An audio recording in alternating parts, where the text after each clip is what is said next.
Doctor Pawase अर्धांगवायू पुनर्वसन आणि निसर्गोपचार केंद्र, निसर्गरम्य आणि प्रदूषणमुक्त वातावरणात 20 कॉटचे उत्तम मशिनरी आणि सर्व सुविधा उपलब्ध असलेले सुसज्ज निसर्गोपचार केंद्र. अर्धांगवायू, मान, पाठ, कंबर आणि सांधेदुखी, हातापायांना मुंग्या येणं, टाचदुखी, चेहऱ्याचा पॅरालिसिस, ॲक्युपंक्चर, फिजिओथेरपी, जलचिकित्सा, बाष्पचिकित्सा, योग चिकित्सा, मालिश चिकित्सा, चुंबक चिकित्सा, आहार चिकित्सा आणि माती चिकित्सा. संपर्क डॉक्टर रमेश पावसे, ठिकाण हिवरगाव पावसा, रायतेवाडी रोड, तालुका संगमनेर. संपर्क 9623 25 67 22. अहो मुळे सर बोलतो. अहो आमच्या गावच्या जागेमध्ये नानाच्या ग्रामपंचायतीचा कचरा तुम्ही कसं काय टाकी द्या, कोणाला विचारून टाकी द्या. इथं आमच्या रामपूरच्या वस्तीजवळ ती आमची जागा आहे, ती आमच्या गावची. हा माहिती नसन तर तुम्हाला माहिती करून घ्या आणि ते बंद करायचं असलं तर पहा, नाही तर मी तुम्हालाच नोटीस काढायला सांगतो. लगेच बंद करा, उद्यापासून अजिबात नाही चालणार. तुम्हाला काय करायचं तुमच्या हद्दीमध्ये करा, काय करायचं ते. आणि आता मी तुम्हाला कायदेशीर नोटीस काढील बरं का. हा आमचीच आहे ती, कोणाला विचारा तुम्ही, आमची जागा आहे ती काकडवाडीची.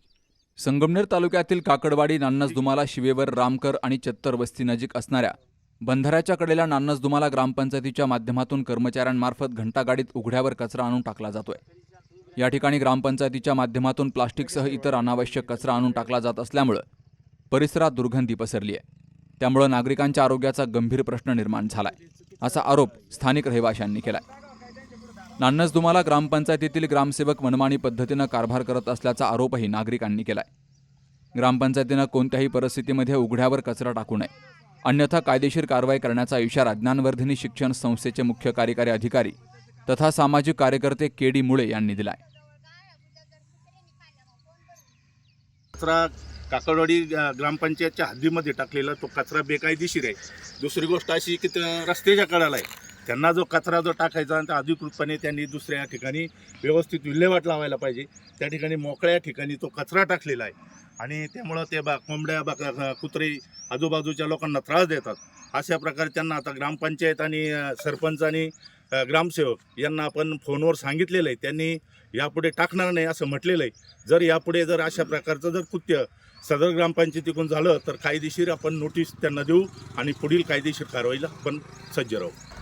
इथं रामकरमाळ्यामध्ये नान्नज ग्रामपंचायतीमधून आम्ही तोंडी सांगून त्यांना कचरा टाकू नका असं काही वेळा सांगितलेलं, जे टाकायला त्या कर्मचारी त्यांना, तरी त्यांनी ऐकलंच नाही आमच्यावालं. माझे पोरं जातात लहान लहान शाळेमध्ये, कुत्रे कचरा पण कोंबड्या आणून टाकतात लोक परत. मग कुत्रे जमा होत्या, पोरांना जायला भीती शाळेत.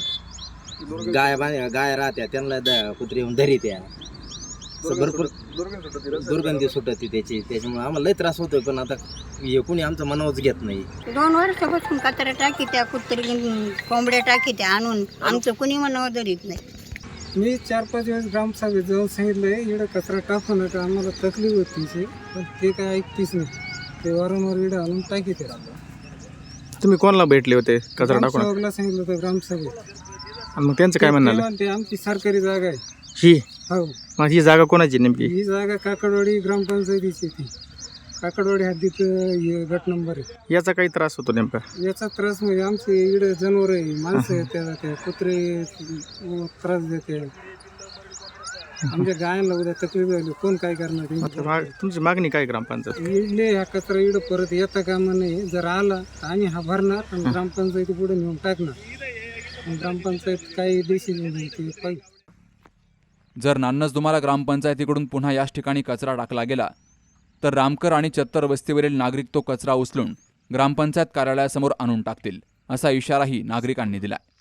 नान्नजदुमाला ग्रामपंचायतीनं उघड्यावर कचरा न टाकता कचऱ्याची योग्य पद्धतीनं विल्हेवाट लावावी, अशी मागणी सामाजिक कार्यकर्ते मुळे, सोमनाथ रामकर, जालिंदर रामकर, बाळासाहेब रामकर, संजय रामकर, कैलास जाधव, विजाबाई चत्तर, सोन्याबाई चत्तर, अमिताभ चत्तर, रोहिदास गजरे यांच्यासह स्थानिक रहिवाशांनी केली आहे.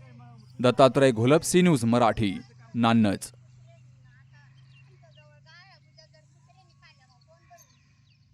सौंदर्य केवळ डोळ्यात नसतं, ते असतं दागिन्यांमध्येही. सोने, चांदी, हिरे आणि त्यावर तुमचं नाव कोरणारं एक विश्वासाचं नाव म्हणजेच संगमनेर येथील ओम मयूर ज्वेलर्स. पिढ्यानपिढ्यांचा वारसा असलेले दागिने आधुनिक डिझाईन सोबत आता तुमच्या जवळ. लग्न कार्य असो, सण असो वा खास क्षण, ओम मयूर ज्वेलर्स मध्ये मिळेल प्रत्येक प्रसंगासाठी खास दागिने, खास तुमच्यासाठी. ओम मयूर ज्वेलर्स म्हणजे तुमच्या सौंदर्याचा हक्काचा दागिना. सुवर्ण बस्त्यासाठी आता कशाला नाशिक पुणे, संगमनेरमध्येच आहे आता नवनवीन दागिने. आजच भेट द्या ओम मयूर ज्वेलर्स, अशोक चौक, संगमनेर, जिल्हा अहिल्यानगर. संपर्क 9372 012 044.